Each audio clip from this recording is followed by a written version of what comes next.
ലച്ചുവിനെ നെഞ്ചിൽ ചേർത്ത് പിടിച്ചു നിൽക്കുമ്പോൾ അവനിൽ സന്തോഷമായിരുന്നു. ശ്രീ, ഹാപ്പിയാണോ നീ? ഒത്തിരി.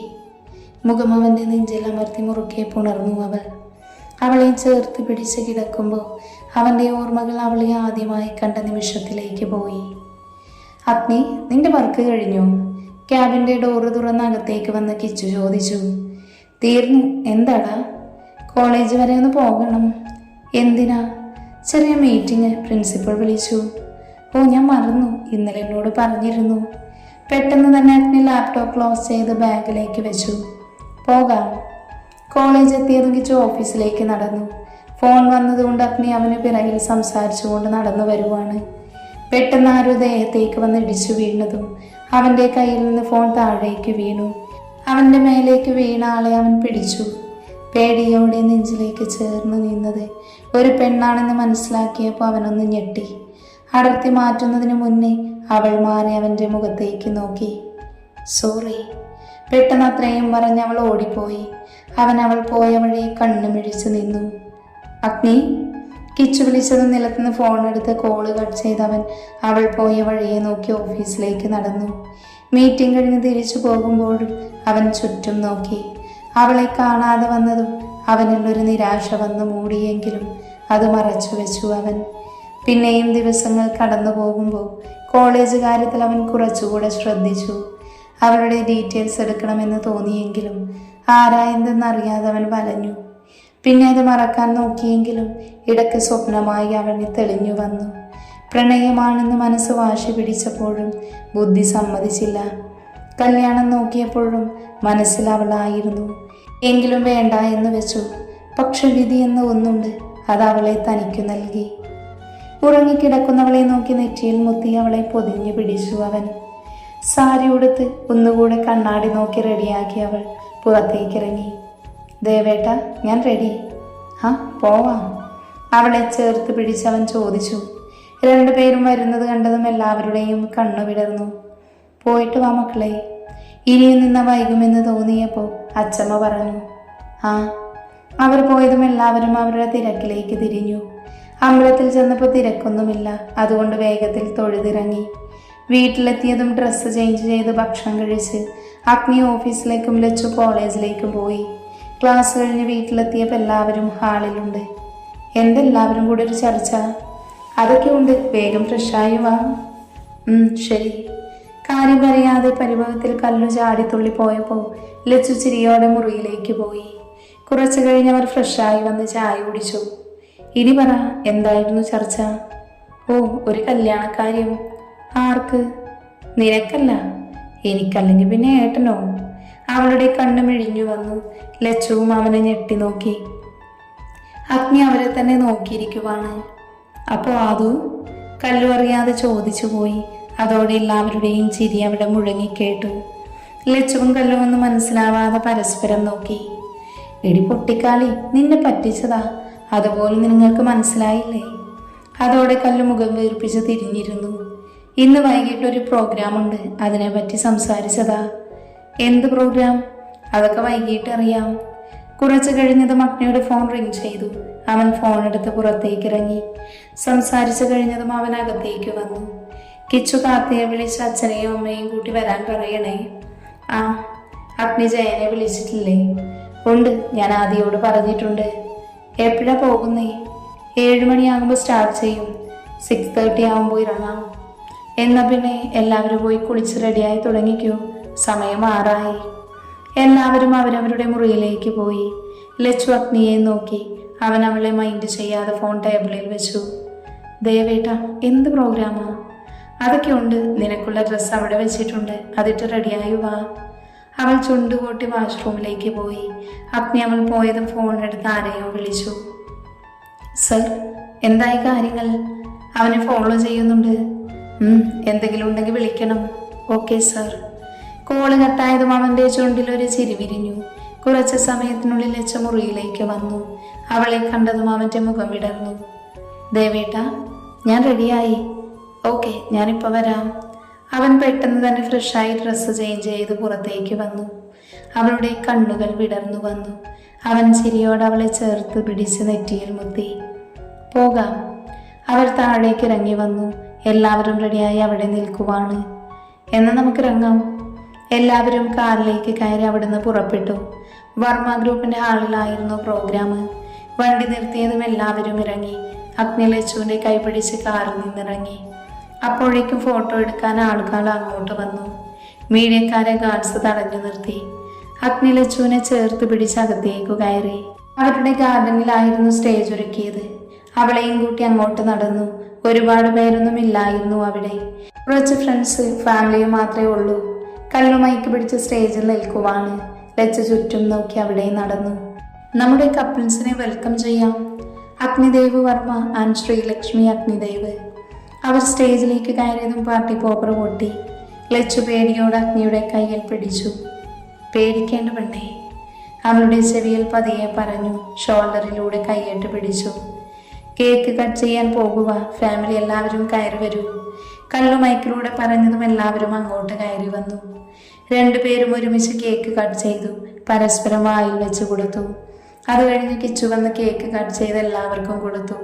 പിന്നെ കുറച്ച് ഫോട്ടോസ് എടുത്ത് കഴിഞ്ഞതും മൈക്ക് ഇന്ദ്രച്ചൻ വാങ്ങിച്ചു. എല്ലാവരും ഒന്ന് ശ്രദ്ധിക്കണം. അച്ഛൻ പറഞ്ഞതും എല്ലാവരും അങ്ങോട്ട് നോക്കി. ഒരു ചെറിയ ചടങ്ങ് കൂടെ ഇവിടെ ഉണ്ട്. എല്ലാവരും പരസ്പരം നോക്കി. അച്ഛൻ ചിരിയോടെ കിച്ചനടുത്തേക്ക് വിളിച്ചു. ഇവനറിയാലോ, കിരൺ ഇന്ദ്രജിത്ത് വർമ്മ, എൻ്റെ മകൻ. ഇന്നിവിടവൻ്റെ കല്യാണ നിശ്ചയമാണ്. പെൺകുട്ടിയെയും വീട്ടുകാരെയും ക്ഷണിക്കുന്നു. അച്ഛൻ്റെ വെളിപ്പെടുത്തൽ ലച്ചുവിനെയും കല്ലൂനെയും കിച്ചുവിനെയും അതുപോലെ ആദുവിനെയും ഞെട്ടിച്ചു. അവൻ സ്റ്റേജിന് മുന്നിലിരിക്കുന്ന ആദുവിനെ നോക്കി. കണ്ണു നിറച്ച് തന്നെ നോക്കി നിൽക്കുന്നവളെ കാണാൻ അവന് സങ്കടം തോന്നി. ആദ്യം വീട്ടിൽ പോയത് അവനറിയാം. ബാക്കിയൊന്നും അറിഞ്ഞിട്ടില്ല. അതിൻ്റെ ടെൻഷനുണ്ട്. ജയ, കയറി വരൂ. ഇന്ദ്രച്ചൻ വിളിച്ചു പറഞ്ഞതും ഞെട്ടിയവരെല്ലാം ഒന്നുകൂടെ ഞെട്ടി. ആദുവിൻ്റെ കൈ പിടിച്ച് അച്ഛൻ കയറിയതും അതിനു പിന്നാലെ അമ്മയും ആദിയും. കിച്ചുവിൻ്റെ അടുത്തേക്ക് അവളെ നിർത്തിയതും അവൾ കണ്ണു നിറച്ച് അവനെ നോക്കി ചിരിച്ചു. അപ്പൊ ഇതാണ് പെൺകുട്ടി, അതിഥി ജയൻ. അച്ഛൻ ജയൻ, അമ്മ സുമ, ഒരു ചേട്ടൻ ആദിത്യൻ. ഇവരെയൊക്കെ നിങ്ങൾ അറിയുമല്ലോ. ഇനി കൂടുതലൊന്നും പറയുന്നില്ല. എല്ലാവരുടെയും അനുഗ്രഹം ഉണ്ടാവണം. മോതിരം കൈമാറാം. അഗ്നി ഒരു ചെപ്പ് പോക്കറ്റിൽ നിന്നെടുത്ത് അച്ഛൻ്റെ കയ്യിൽ കൊടുത്തു. അത് തുറന്ന് ഇന്ദ്രച്ചൻ കിച്ചനും ആദുവിനും കൊടുത്തു. പരസ്പരം മോതിരം മാറിയതും കിച്ചു അവളെ കെട്ടിപ്പിടിച്ചു കരഞ്ഞുപോയി. അവളും അവനെ മുറുകെ പിടിച്ചു കരഞ്ഞു. എല്ലാവരുടെയും കണ്ണുകൾ നിറഞ്ഞു പോയിരുന്നു. പിന്നെ അങ്ങോട്ട് എല്ലാവരും സന്തോഷത്തിലായിരുന്നു. ഫോട്ടോ എടുത്ത് കഴിഞ്ഞതും പിന്നെ ഭക്ഷണം കഴിക്കാൻ പോയി. എല്ലാവരും ഭക്ഷണം കഴിക്കാനിരുന്നു. കഴിച്ചു കഴിഞ്ഞതും യാത്ര പറഞ്ഞ് എല്ലാവരും വീട്ടിലേക്ക് തിരിച്ചിരുന്നു. എല്ലാവരും അവരവരുടെ മുറിയിലേക്ക് പോയി. ലച്ചു ഡോറ് തുറന്ന് അകത്തേക്ക് കയറി. ലൈറ്റ് ഓൺ ചെയ്യാൻ നോക്കിയതും അഗ്നി അവളുടെ കയ്യിൽ പിടിച്ചു. എന്താ ദേവേട്ടാ? ലൈറ്റ് ഓൺ ചെയ്യണ്ട. അതെന്നാ? ഞാൻ പറയുന്നത് കേൾക്ക്. നീ ഫ്രഷായി കബോർഡിൽ ഒരു കവർ വെച്ചിട്ടുണ്ട്. അതിലുള്ള ഡ്രസ്സ് ഇട്ടിട്ട് വാ. നമ്മൾ എവിടെ പോകുക? എങ്ങോട്ട് പോകുന്നില്ല, ഇവിടെ തന്നെ. പിന്നെന്തിനാ ഡ്രസ്സ് മാറുന്നേ? അതൊക്കെ ഉണ്ട്. ഇപ്പൊ പോയി ഫ്രഷാക്. അവൻ ഫോൺ ലൈറ്റിൽ തെളിയിച്ച് അവളെ വാഷ്റൂമിലേക്ക് വിട്ടു. പെട്ടെന്ന് ഗസ്റ്റ് റൂമിൽ പോയി ഫ്രഷായി വന്നു. ലച്ചു ഫ്രഷായി അഗ്നി വാങ്ങിച്ചു വെച്ച ഡ്രസ് കവർ എടുത്തു. അത് തുറന്നതും അവളുടെ കണ്ണു വിടർന്നു പോയി. ചുണ്ടിൽ വിരിഞ്ഞ ചിരിയോടെ അവൾ അതെടുത്തു. മുടി അഴിച്ചിട്ട് ഒന്നുകൂടെ കണ്ണാടി നോക്കി. അവൾ റൂമിലേക്ക് വന്നു. ഡോറ് തുറന്നതും അവളുടെ കണ്ണ് വിടർന്നു പോയി. ചുറ്റും അഗ്നിയെ നോക്കിയെങ്കിലും അവനെ കണ്ടില്ല. മുഖം വാടിയെങ്കിലും പെട്ടെന്നെന്തോർത്ത പോലെ അവളുടെ മുഖം നാണം കൊണ്ട് ചുവന്നു. ബാൽക്കണി ഡോറ് തുറന്ന് അഗ്നി അങ്ങോട്ട് വന്നതും അവളുടെ ശ്രദ്ധ അവനിലായിരുന്നു. വൈറ്റ് ഷർട്ടിൽ അവനെ കണ്ണെടുക്കാതെ നോക്കാൻ തോന്നി അവൾക്ക്. അവൻ്റെ കണ്ണും അവളിലായിരുന്നു. വൈറ്റ് നെറ്റ് സാരിയിൽ അവളുടെ വശ്യത എടുത്തു കാണിക്കുന്നുണ്ട്. അവൻ്റെ നോട്ടം താങ്ങാനാവാതെ അവൾ മിഴികൾ താഴ്ത്തി. അവൻ പതിയെ അവൾക്കടുത്തേക്ക് ചുവട് വെച്ചു. അവളിലൂടെ ഒരു വിരയിൽ കടന്നുപോയി. മിഴികൾ പിടഞ്ഞു, കൈകൾ വിറച്ചു. മുഖം ഉയർത്തി അവനെ നോക്കാതെ പതിയെ പുറകിലേക്ക് ചുവട് വെച്ചു. അവൻ വശ്യമായി ചിരിച്ചുകൊണ്ട് ഷർട്ടിന് ബട്ടൺ 2 കൂടെ ഊരിവിട്ടു. അവൾക്കടുത്തേക്ക് എത്തിയതും ലച്ചു പിറകിലെ ചുമരിലിടിച്ചു നിന്നു. അവൾ ഞെട്ടി മുഖം ഉയർത്തി നോക്കി. തൊട്ടു മുന്നിൽ അവനെ കണ്ടതും അവൾ വിറച്ചുമിനീരിറക്കി. അവൻ്റെ കണ്ണുകളും അവളിലായിരുന്നു. വിടർന്ന കണ്ണുകളും നെറ്റിയിലെ സിന്ദൂരവും ചുവന്ന ചുണ്ടും വെള്ളക്കൽ മൂക്കുത്തിയും അഴിച്ചിട്ട മുടിയും കഴുത്തിലെ താലിയും അവളെ വരിഞ്ഞു മുറുക്കി പിടിക്കാനുള്ള കൊതി തോന്നിപ്പോയി. വലതു കൈ ഉയർത്തി അവളുടെ കവിളിൽ വെച്ചു. മുഖം ഉയർത്തി അവൾ കണ്ണുകൾ അടച്ചു പിടിച്ച് അവനിൽ ചിരി വിരിഞ്ഞു. പതിയെ അവളുടെ മുഖത്തേക്ക് ഊതിയവൻ. കണ്ണുകൾ ഇറുക്കി അടച്ചു നിന്നവൾ പെട്ടെന്ന് കണ്ണു തുറന്നു. മുന്നിൽ നിൽക്കുന്നവനെ കാണി അവളുടെ ഉടൽ വിറകൊണ്ടു.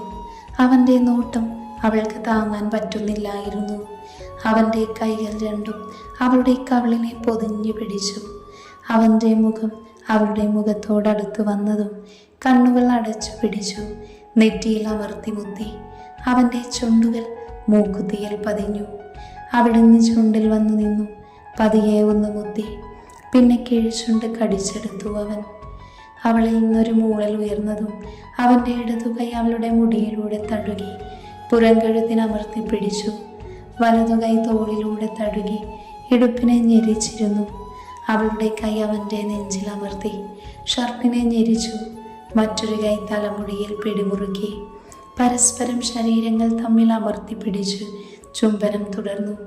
കീഴ്ചുണ്ടിൽ നിന്ന് മേൽചുണ്ടിലേക്ക് അവൻ യാത്ര തുടർന്നപ്പോൾ അവൾ അവൻ്റെ കീഴ്ചുണ്ടിനെ നുണഞ്ഞെടുത്തു.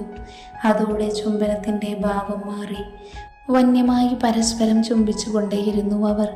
സമയം പോകുന്തോറും ചുണ്ടിൽ നിന്ന് ചുംബന നാവുകൾ തമ്മിലായി. അവൻ്റെ കൈകൾ അവൾ ഓടി നടന്നു. അവളുടെ മാറിനെ ഞെരിച്ചു. അവൻ അവളെ തന്നിലേക്ക് അമർത്തി പിടിച്ചു. സമയം കടന്നുപോയതും ശ്വാസമെടുക്കാൻ ബുദ്ധിമുട്ട് തോന്നി. അവൾക്ക് അവൻ്റെ നെഞ്ചിലിടിച്ചും പിടച്ചും അവളുടെ ബുദ്ധിമുട്ട് അവനെ അറിയിച്ചു. അത് മനസ്സിലായ പോലെ അവൻ പതിയെ ചുണ്ടുകൾ സ്വതന്ത്രമാക്കി. കഴുത്തിലെ മുഖമർത്തി അവൾ തല ഉയർത്തി പിടിച്ചു. അവൻ്റെ ചുണ്ടുകൾ കഴുത്തിലൂടെ ഒഴുകി നടന്നു. ഇടയ്ക്ക് പല്ലും നാവും കൂട്ടിനായി എത്തി. അതോടെ അവളിൽ നിന്ന് സീൽക്കാരം ഉയർന്നു വന്നു. അവനിലെ കടിഞ്ഞാൻ നഷ്ടമായി പോലെ അവൻ്റെ മുഖം കഴുത്തിൽ നിന്ന് താഴേക്ക് നീങ്ങി. സാരിയുടെ മുന്താണി വലിച്ചു. തോളിൽ കുത്തിയ പിന്ന് പൊട്ടി. അത് താഴേക്ക് നീങ്ങി മാറുന്നതും ഒപ്പം അവിടെ പിൻകുത്തി മുറിവേൽപ്പിച്ചു. അവളിൽ നിന്ന് വേദനയോടെ സ്വരമുയർന്നതും അവൻ അവളെ അടക്കി പിടിച്ച് മാറിൽ മുഖമർത്തി വെച്ചു. അതോടെ വേദന മറന്നു. അവളും അവൻ്റെ പ്രവൃത്തിയെ ആസ്വദിച്ചു നിന്നു. ഡ്രസ്സിൻ്റെ കുളത്ത് കടിച്ചഴിക്കാൻ നോക്കിയവൻ സാധിക്കാതെ വന്നതും മുഖമുയർത്തി കൈകൊണ്ട് അതഴിക്കാൻ നോക്കി. പെട്ടെന്ന് അവൻ്റെ പ്രവൃത്തിയിൽ അവൾ കണ്ണു തുറന്നു. അവനെ ഒന്ന് നോക്കി. മുഖമെല്ലാം ഇടർത്തിയിട്ടുണ്ട്. കണ്ണ് കലങ്ങി ചുവന്നു തുടങ്ങി. നെറ്റിയിൽ ഞരമ്പ് പിടഞ്ഞു പൊങ്ങി നിൽക്കുന്നതും കഴുത്തിലും അതേ അവസ്ഥ. അവൾ അറിയാതെ ഉമിനീരിറക്കി. അവൻ്റെ ശ്രദ്ധ ഡ്രസ്സിൽ നിന്നും തൊണ്ടക്കുഴിയിലേക്കായതും മുഖമിടെ അമർത്തി വെച്ചു. അവൾ തലപൊക്കി അവൻ്റെ മുടിയിൽ പിടിച്ചു. അവൻ കുറച്ച് സമയം അവിടെ ചുണ്ടമർത്തി വെച്ചു. പതിയെ താഴേക്കിറക്കി. ഡ്രസ്സിന് ആദ്യത്തെ കൊളുത്ത് വിട്ടു പോയിരുന്നു. അവൻ്റെ ചുണ്ടവിടെ അമർന്നതും അവിടെ നിന്ന് സീൽക്കാരം ഉയർന്നു. അവൻ്റെ രണ്ട് കൈയും മാറിലമർത്തി പതിയെ മുഖം ഉയർത്തി അവളെ ഒന്ന് നോക്കി. വീർത്ത് നിൽക്കുന്നവളെ കാണി അവൻ്റെ രക്തം ചൂട് പിടിച്ചു. അവൻ മുഖം മാറ്റിയതും അവൾ കണ്ണു തുറന്നു നോക്കി. തൻ്റെ മുഖത്തേക്ക് നോക്കി നിൽക്കുന്നവനെ കാണി അവൾ വിറച്ചു പോയിരുന്നു. ശ്രീ, ഇതുവരെ ഞാൻ നിന്റെ സമ്മതം ചോദിച്ചില്ല. പക്ഷേ ഇപ്പം ചോദിക്കുക പെണ്ണേ, നിന്നെ ഞാൻ എൻ്റെ സ്വന്തമാക്കിക്കോട്ടെ. അവൻ്റെ സ്വരം ആർദ്രമായിരുന്നു. അതുപോലെ കിതച്ചിരുന്നു. അതിൽ വശ്യത കലർന്നിരുന്നു. അവളിലൂടെ ഒരു മിന്നൽ കടന്നുപോയി. ദേവേട്ട, എനിക്ക് സമ്മതമാണ്. ദേവേട്ടൻ്റെ മാത്രം ശ്രീയായി മാറാൻ. അവൻ്റെ നെഞ്ചിലേക്ക് മുഖമർത്തി അവൾ പറഞ്ഞതും അവളെ രണ്ട് കൈകളുമായി കോരിയെടുത്ത് ബെഡിലേക്ക് നടന്നു അവൻ. അവളെ ബെഡിലേക്ക് കിടത്തി അവൾക്ക് മുകളിലായി വന്നു. അവൻ ഷർട്ടിൻ്റെ ബാക്കി ബട്ടൺ കൂടെ അഴിച്ച് ഷർട്ടും അവനിൽ നിന്ന് ഊരി മാറ്റി. അവളുടെ കണ്ണുകൾ പിടഞ്ഞു. അവനിൽ വശ്യമായി ചിരിവിരിഞ്ഞു. അവളിലെ സാരി വയറിൽ നിന്ന് മാറ്റിയവൻ അവളിലേക്ക് ചാഞ്ഞു. നെറ്റിയിൽ ചുംബിച്ച് അവൾ കണ്ണടച്ചു ആ ചുംബനം സ്വീകരിച്ചു. പതിയെ അവൻ്റെ കണ്ണുകൾ അവളുടെ ചുണ്ടിലേക്കും അവിടുന്ന് കഴുത്തും മാറും വയറിലും എത്തി. ഏതോ നിമിഷത്തിൽ അവളുടെ വസ്ത്രം അവൻ അഴിച്ചു മാറ്റി. സ്വയം അവൻ്റെ ഡ്രസ്സും.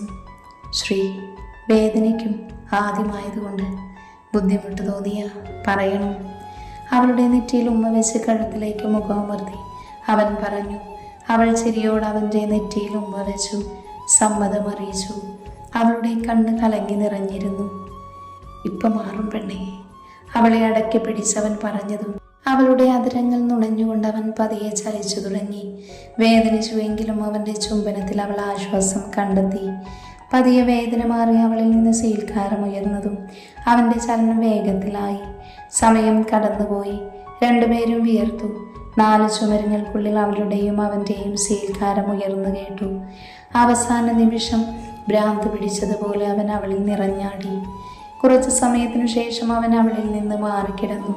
അവളെ നെഞ്ചോട് ചേർത്ത് പുതപ്പ് രണ്ടുപേരുടെയും മേലെയിട്ടു. രണ്ടുപേരുടെയും ഉള്ളിൽ സന്തോഷമായിരുന്നു. അവരുടെ പ്രണയം മനസ്സുകൊണ്ടും ശരീരം കൊണ്ടും ഒന്നായിരിക്കുന്നു. ചുണ്ടിൽ വിരിഞ്ഞ ചിരിയോടെ അവൾ മിണ്ടാതെ കിടന്നു.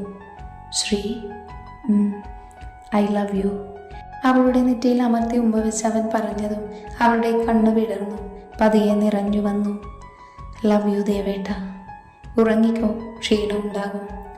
അവളുടെ തലയിൽ പതിയെ തലോടി അവൻ പറഞ്ഞതും അവളുടെ കണ്ണ് പതിയെ അടഞ്ഞു പോയിരുന്നു. അവൻ്റെ കണ്ണ് അവളിലായിരുന്നു. വീർത്തു ചുവന്ന ചുണ്ടും കഴുത്തിലെ ചുവന്ന പാടുമെല്ലാം അവനിൽ സന്തോഷം നിറച്ചു. പെട്ടെന്ന് അവൻ ഫോണിൽ നോട്ടി വന്നതും അവൻ ടേബിളിൽ നിന്ന് ഫോൺ എടുത്തു നോക്കി. മെസ്സേജ് വായിച്ചതും അവൻ്റെ ചുണ്ടിൽ വന്യമായി ചിരി വിരിഞ്ഞു. ഇരയെ വേട്ടയാടി പിടിച്ചവൻ്റെ ഒരു ചിരി.